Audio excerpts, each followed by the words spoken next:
Aastaid ei teadnud maailm peaaegu midagi Kim Jong-uni lastest. Põhja-Korea valitsus hoidis oma juhi perekonna eraelu rangelt saladuses, kuid 2022 aasta novembris ilmus äkitselt riigimeediasse üks tüdruk. Ta hoidis Kim Jong-uni käest kinni, kui nad külastasid kohta, kus lasti välja mandritevaheline ballistiline rakett ehk ACBM rakett, mis on loodud lendama väga kaugele.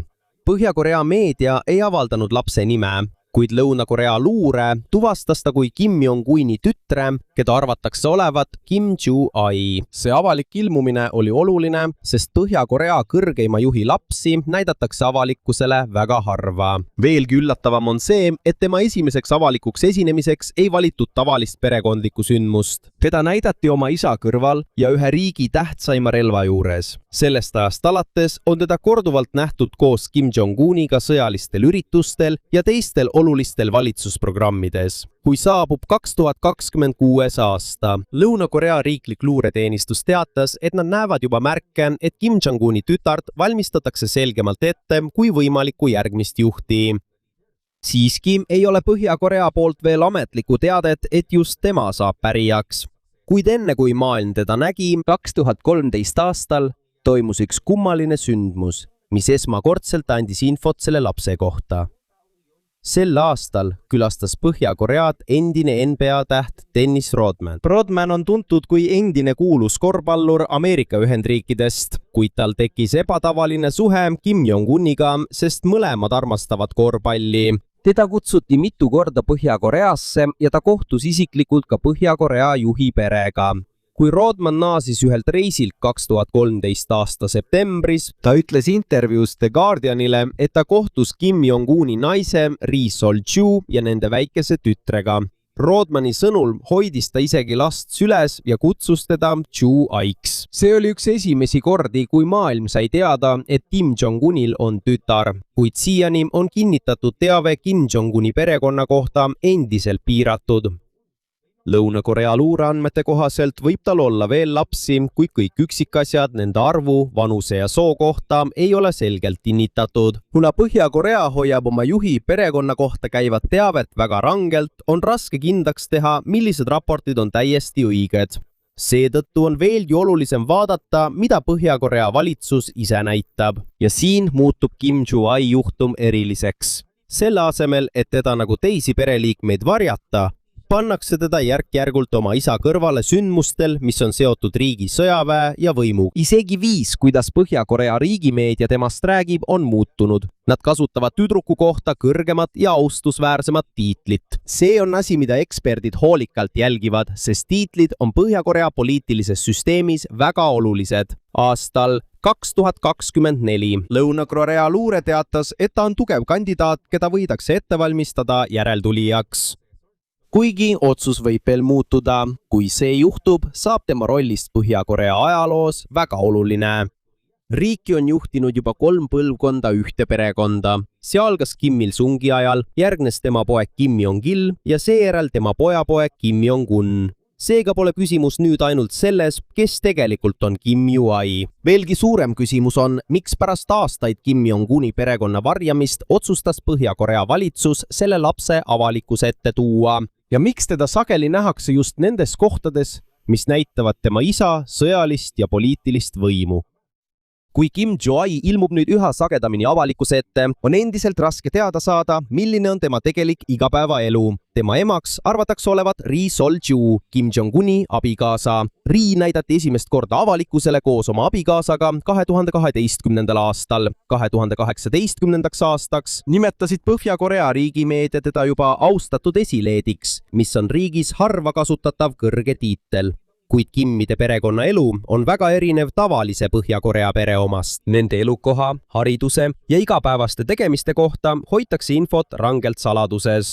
Seetõttu pärineb enamik Kim Ju-ai kohta teadaolevast Lõuna-Korea luureandmetest ja ekspertide analüüsidest. Lõuna-Korea riikliku luureteenistuse andmetel õpib Kim Ju-ai kodus Pyongyangis selle asemel, et käia tavalises koolis.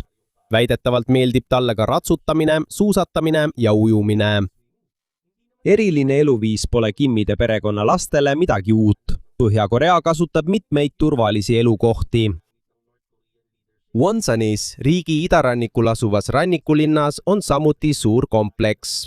Satelliidipiltide abil on seal nähtud hooneid, privaatset randa, suuri paate ja raudteejaama, mida kasutab juhtkond. Siin märgati varem ka rongi, mida usutakse kasutavat Kim Jong-un.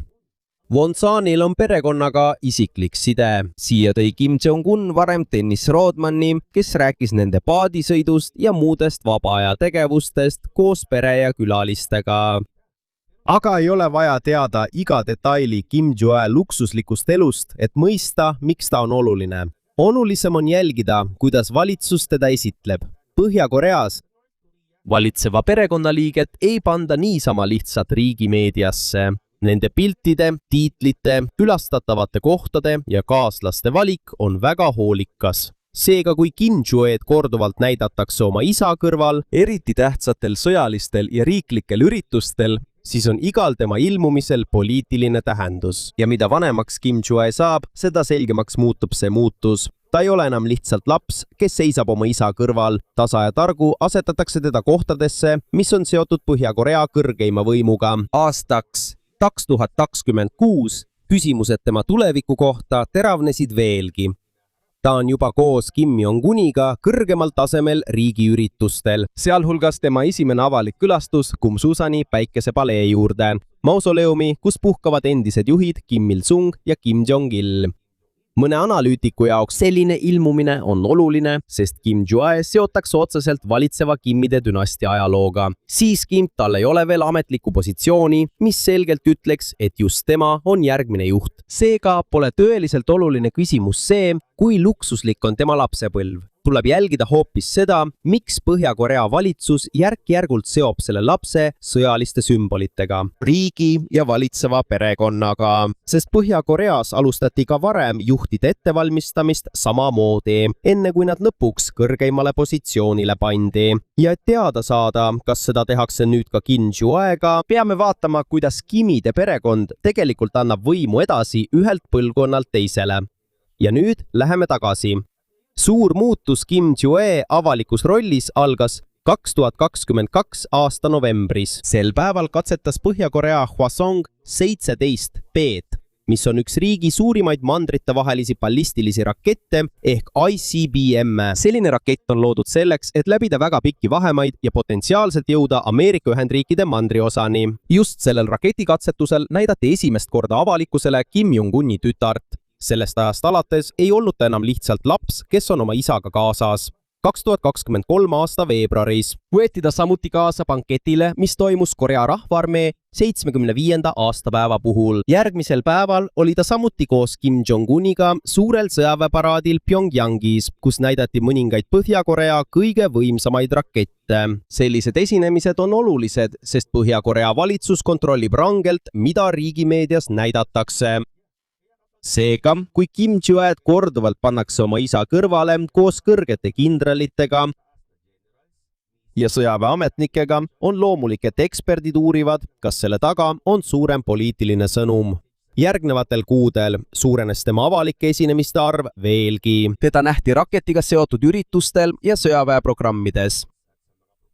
2023 aastal nähti teda koos Kim Jong-uniga üritustel, mis olid seotud Põhja-Korea sõjalise luuresatelliidi programmiga. Sama aasta novembris teatas Pyongyang, et neil õnnestus edukalt orbiidile paigutada oma esimese sõjaväeluuresatelliidi pärast 2 varasema katse ebaõnnestumist. Aja jooksul Kim Jong-un ei osale enam ainult sõjalistel üritustel. Ta ilmub järk-järgult ka teistel olulistel riiklikel sündmustel. Suurim muutus tuli 2025 aasta septembris, kui Kim Jong-un võttis ta endaga kaasa Pekingisse, Hiinasse. Sinna läks Põhja-Korea juht suurele üritusele, kus osalesid ka Hiina president Xi Jinping ja Venemaa president Vladimir Putin. See oli Kim Jong-un esimene teadaolev rahvusvaheline reis ning see suurendas veelgi küsimust, kas teda valmistatakse ette tulevikus suuremaks rolliks. Pärast Hiina reisi teatas Lõuna-Korea riiklik luureteenistus, et märgid selle kohta, et Kim Jong-un võib olla oma isa võimalik järeltulija, on tugevnenud. Aastaks 2026 ilmub ta endiselt olulistele riiklikele ja sõjalistele üritustele. kuid siiani pole veel ametlikku avaldust Põhja-Korealt, et just tema oleks järgmine juht. Et mõista, miks see nii suur teema on, peame tagasi vaatama, kuidas tema enda isa juhiks sai. Kim Jong-il suri 2011 aasta detsembris. Tema asemele tuli tema noorim poeg Kim Jong-un. Enne seda ei teadnud tavalised põhjakorealased Kim Jong-uni kohta peaaegu midagi. Alles 2010. aastal hakati teda avalikkusele selgemalt tutvustama ning talle anti kõrged ametikohad töölisparteis ja sõjaväes.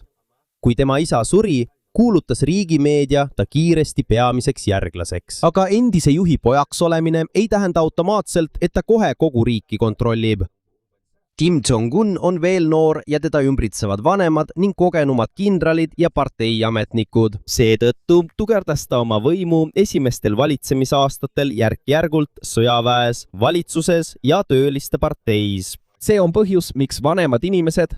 Miks on Kim Joo-aiga praegu toimuv oluline? Kui tema isa tõesti valis ta järgmiseks juhiks, ei piisa sellest, et avalikkus teab ainult, kes ta on. Ta tuleb tutvustada ka sõjaväele, partiiametnikele ja kogu riigile Kimide perekonna jätkumise osana. Ja võib-olla ongi see protsess, mida me praegu järk-järgult näeme. See tähendab lihtsalt, et Kim Jong-un valmistab teda juba ette. Kim ise teab väga hästi, kui raske on ootamatu juhi vahetus. Sageli räägitakse ka Kim Jong-uni tervisest. Lõuna-Korea riikliku luureteenistuse andmetel tal on riskitegureid nagu rasvumine ja suitsetamine ning tema peres on esinenud südame-veresoonkonna haigusi, kuid pole piisavalt avalikke tõendeid, et väita, et tal on raske haigus või et ta on peagi võimult lahkumas. Seega ei saa öelda, et ainult tervis on põhjus, miks ta oma last näitab. On veel üks võimalik põhjus. Kim Joo-ai näitamine aitab samuti kujutada Kim Jong-uni isana, mitte ainult sõjalise ja poliitilise juhina. Aga mida aeg edasi, seda raskem on tema esinemisi seletada lihtsalt kui perekuvandi loomist. Teda ei viida ainult kontsertidele või pidustustele. Ta on sageli kaasas sõjalistel üritustel, raketiprogrammides, kohtumistel ja tähtsatel riiklikel tseremooniatel. Kuid suur küsimus on, kas Põhja-Korea kõrgem juht võib olla naine. Mula nang itatag ang North Korea.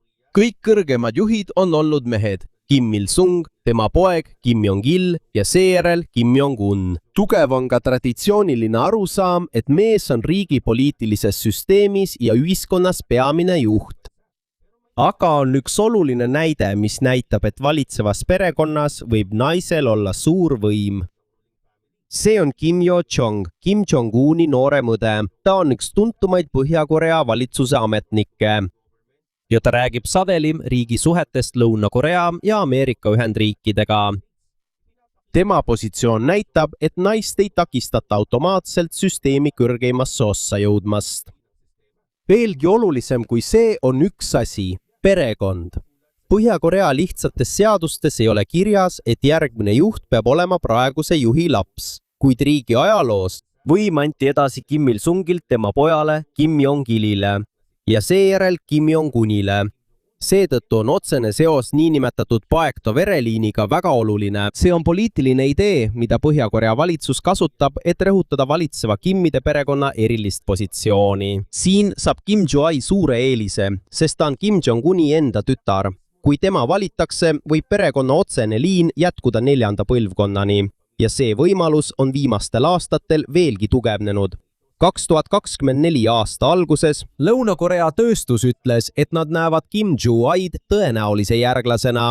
2025 aastal tõusis tema avalik profiil veelgi, kui isa viis ta Hiinasse kaasa. Ja kui saabus 2026 aasta, sama luureteenistus ütles, et on mõistlik pidada teda oma isa positsiooni võimalikuks pärijaks. Kuid oluline on märkida, et Põhja-Koreast ei ole veel ametlikku teadet, mis ütleks, et Kim Joo-ai on tõepoolest järglane. Pyongyang ei ole ka ametlikult kinnitanud paljusid isiklikke üksikasju tema kohta, sealhulgas nime, mida kasutab rahvusvaheline meedia. Seega on võimalik, et Kimide perekonna plaan võib veel muutuda. Siiski on mustrit raske eirata, nii et me ei saa veel kindlalt öelda, et Kim Joo-ai saab Põhja-Korea järgmiseks juhiks. Aga üks asi on selge, ta ei ole enam lihtsalt Kim Jong-uni tütar, kes aeg-ajalt avalikkuse ette ilmub. Teda tutvustatakse järk-järgult otse institutsioonidele. Need on institutsioonid, mis hoiavad Kimmide perekonda võimul. Sõjavägi, valitsev partei ja riigimeedia. Ja kui ta lõpuks valitakse järeltulijaks, saab temast esimene naine, kes juhib Põhja-Koread ning Kimmide perekonna 4. põlvkonna liige, kelle käes on riigi kõrgeim võim. Aga oota korraks. Kui tahame teada, kas Kim Joo-ai suudab tõesti ühel päeval riiki juhtida, ei piisa ainult sellest, et vaatame, kes on tema isa. Olulisem küsimus on see, kuidas tehakse pärijast tõeline liider. Põhja-Koreas leiame vastuse sellest, mis juhtus Kim Jong-iliga, Joo-ai vanaisaga. Tema isa Kim Il-sung oli veel elus, kui Kim Jong-ili ette valmistama hakati. Teda ei tutvustatud lihtsalt ühel päeval ja öeldud, et tema on järgmine juht. See protsess kestis aastaid. Kim Jong-ilile anti tähtis töökoht tööparteis, poliitilises parteis, mis juhib ja kontrollib Põhja-Koread. Kui tema positsioon tõusis, õppis ta, kuidas propaganda töötab, ametnike määramisi ja teisi valitsuse osi. Veelgi olulisem on see, et ta lõi endale oma inimeste rühma, kes teda usaldasid ja talle järgnesid. See on väga oluline, sest mõtleme, et oled küll juhi poeg, aga kui su isa sureb, pole ühtegi kindralit, parteiametnikku või julgeolekujuhti, kes oleks sulle tõeliselt lojaalne. Siis on su positsioon ikkagi nõrk. Seega ei seisne järeltulija ettevalmistamine ainult perekonna nimes. Järeltulijal peab olema ka oma autoriteet. See tähendab, et peab saabuma aeg, mil teda ei tunta enam ainult kui juhi poega. Ta peab olema tuntud kui inimene, kellel on oma töö, oma vastutus ja oma võim. Seega, järgmistel aastatel on mõned asjad, mida Joo-ai puhul eriti tähelepanelikult jälgida. Esiteks, kas talle antakse tõeline ametikoht tööparteis. Teiseks, kas tal saab olema oma enda personal ja ametnikud, kes töötavad otse tema heaks. Kolmandaks, kas tal lubatakse osaleda oluliste otsuste tegemisel.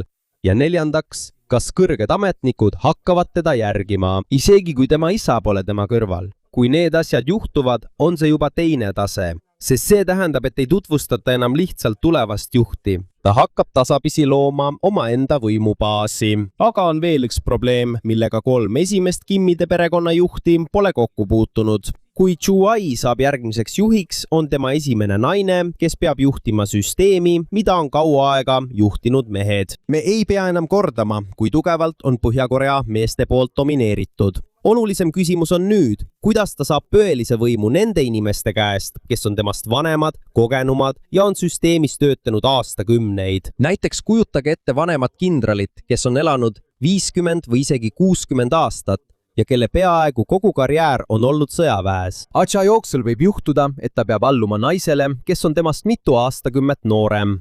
Ei piisa sellest, kui valitsus lihtsalt ütleb, et tema on uus juht. Need inimesed peavad nägema, et Joo-ai toetamine on ka parim viis omaenda positsiooni säilitamiseks. Nii töötab poliitiline lojaalsus sellises süsteemis tavaliselt. Kui ühe kindrali, ministri või parteiametniku edutamine tuleb uuelt juhilt, on tal põhjus olla uuele juhile lojaalne. Seetõttu, kui võimu üleminek läheneb, on oluline jälgida, keda edutatakse ja kes kaovad kõrgetelt ametikohtadelt. Kui ühel päeval näeme, et paljud ametnikud, kellel on seosed Joo-aiga, on üheaegselt tõusmas, võib see olla märk sellest, et ta loob juba oma meeskonda. Ja siin muutub sõjavägi väga oluliseks. Mitte sellepärast, et Põhja-Koread juhiks ainult sõjavägi. Tugevad on ka töölispartei ja julgeolekuasutused. Kuid on üks asi, mida ainult sõjavägi otseselt kontrollib.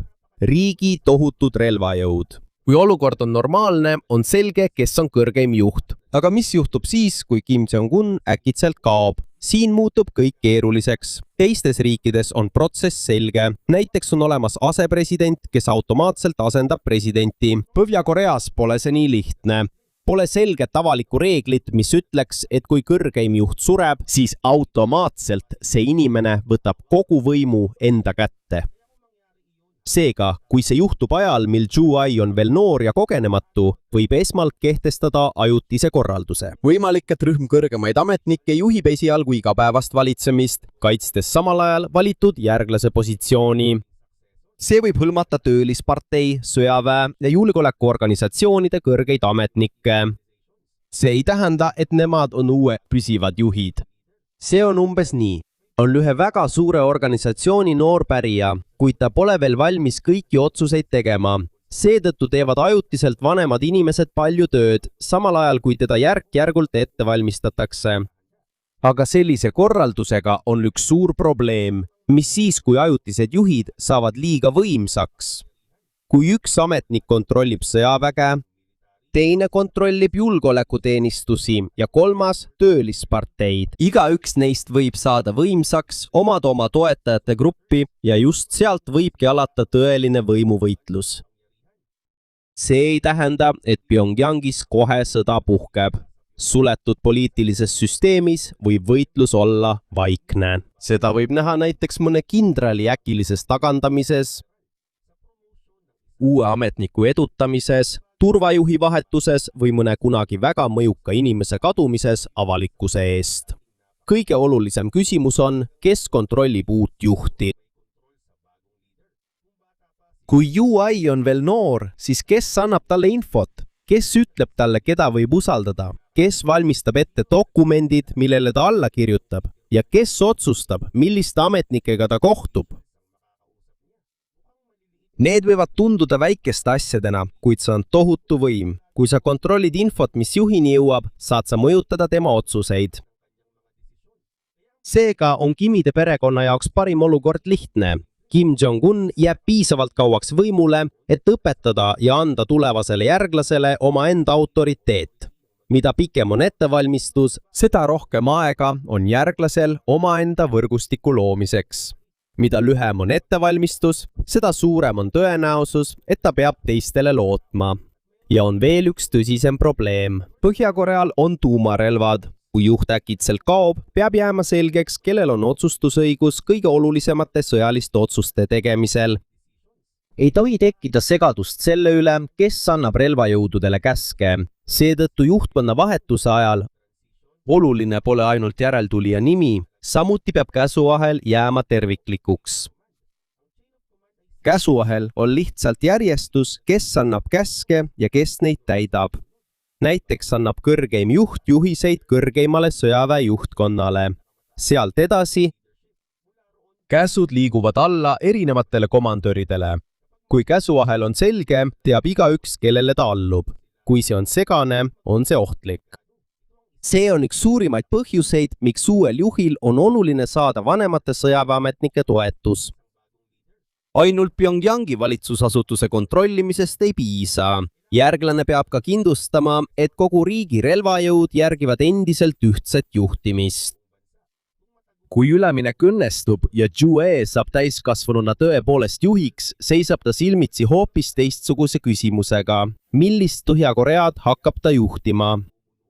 Me ei saa praegu teada, milline saab olema tema isiklik vaatenurk, kui ta suureks kasvab. Ta on veel noor ja meil pole piisavalt teavet tema poliitiliste ideede kohta. Aga me teame, millist riiki ta võib pärida. Esiteks võib ta pärida Põhja-Korea, mille tuuma- ja raketiprogrammid on tugevamad kui tema eelkäijate ajal.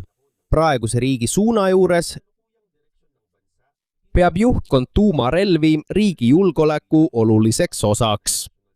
2026 aastal kinnitas Põhja-Korea juhtkond taas, et neil ei ole kavatsust loobuda tuumariigi staatusest. Seega, kui Jue saab juhiks, on raske ette kujutada, et ta lihtsalt lõpetaks kogu tuumaprogrammi. See ei ole Põhja-Korea juhtkonna jaoks lihtsalt sõjaline relv. See on ka viis takistada tugevamaid riike nende valitsust kukutamast. Ja see annab Pyongyangile rohkem mõjujõudu, kui nad suhtlevad teiste riikidega. Seetõttu võib üheks tulevase juhi esimeseks vastutuseks olla talle pärandatud tuumajõu kontrolli säilitamine. Teiseks võib ta pärida Põhja-Korea, mis on Venemaale lähemal. Viimastel aastatel on Pyongyangi ja Moskva sõjalised suhted oluliselt süvenenud. Põhja-Korea saatis sõdureid ja relvi, et aidata Venemaad selle sõjas Ukraina vastu, samal ajal kui kahe riigi julgeolekualane koostöö on samuti laienenud. Kui see suhe kestab veel aastaid, võib Venemaast saada üks olulisemaid partnereid, mille järgmine Põhja-Korea juht üle võtab. Samal ajal jääb Hiina samuti väga oluliseks. Hiina on juba pikka aega olnud kõige tähtsam majanduspartner. Peking on samuti tähtis, sest see on üks väheseid suuri riike, kellel on Pyongyangiga sügavad ja pikaajalised suhted. Seetõttu peab tulevane Põhja-Korea juht õppima tasakaalu hoidma. ta vajab Hiinat. võib-olla vajab ta ka Venemaad, kuid Põhja-Korea juhtkond ei taha olla liiga sõltuv ainult ühest riigist. See ongi välispoliitika keeruline osa, mille Zhuhai võib pärida. Kolmandaks, majandus. See on ilmselt Pyongyangi jaoks üks kõige raskemaid probleeme, millega järgmine põlvkond silmitsi seisab. Pole piisav, kui on olemas raketid ja suur sõjavägi, kuid tavaline majandus on raskustes. Inimestel peab olema toit, töö, elekter, elamispind ja tooted. Ja mida aeg edasi, seda raskem on Põhja-Koread täielikult isoleerida tehnoloogia ja välismaailmast tuleva teabe eest. Põhja-Korea tulevane põlvkond elab maailmas, mis on palju rohkem ühendatud kui Kim Il-sungi või Kim Jong-ili ajal. Telefonid on arenenumad, digitaalsete failide edastamine on lihtsam, videod, muusika ja info levivad kiiremini. Ja mida paremaks tehnoloogia muutub, seda raskemaks muutub töö valitsusel, kes tahab kontrollida, mida rahvas näeb ja kuuleb. Seetõttu võib tulevasel juhil olla suur valikuvõimalus. Kas ta avab majandust veidi, et tekiks rohkem ettevõtteid, kaubandust ja investeeringuid või muudab ta riigi veelgi suletumaks, sest koos ettevõtlusega võivad sisse tulla ka välisinfo ja välismõjud. Kas on võimalik teha mõlemad korraga?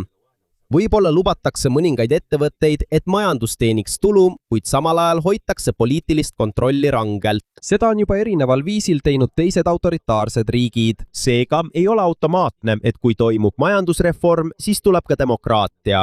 Võib lihtsalt muuta, kuidas inimesed raha teenivad, samal ajal kui poliitiline süsteem jääb samaks. On veel üks suur valik, suhted Lõuna-Korea ja Ameerika Ühendriikidega.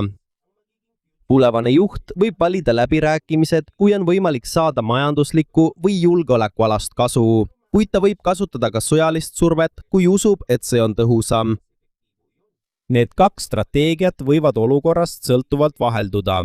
Seetõttu ei tohiks me arvata, et Zhuhai on kohe kas leebem või karmim ainult tema vanuse või soo tõttu. Tema käitumine sõltub tõenäoliselt riigist, mille ta pärib.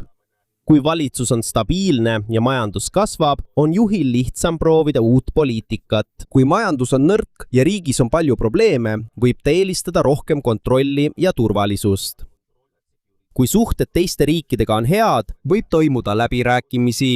Kui pinged on kõrged, võib rohkem tähelepanu pöörata sõjaväele. Seega, kui saabub päev, mil Zhuhai, kes on kõrgeimal positsioonil, siis tema tõeline proovikivi ei ole see, kas ta suudab seista kindralite ees või pidada kõnet. Tõeline proovikivi on see, kas ta suudab süsteemi kontrollida, kui tema isa enam ei ole. Ta peab tagama, et töölispartei teda järgib. Ta peab säilitama sõjaväe käsuahela terviklikkuse. Ta peab majandust juhtima, ta peab arvestama suurriikidega nagu Hiina ja Venemaa. Ja ta peab otsustama, kuidas suhtuda Lõuna-Koreasse ja Ameerika Ühendriikidesse. Seal selgub, kas Kimide perekonna nimi on endiselt piisav, et säilitada võimu ka järgmises põlvkonnas, sest nime võib olla lihtne pärandada, aga tõelist võimu peab järgmine inimene, kes selle saab, ikkagi ise saavutama, hoidma ja tõestama.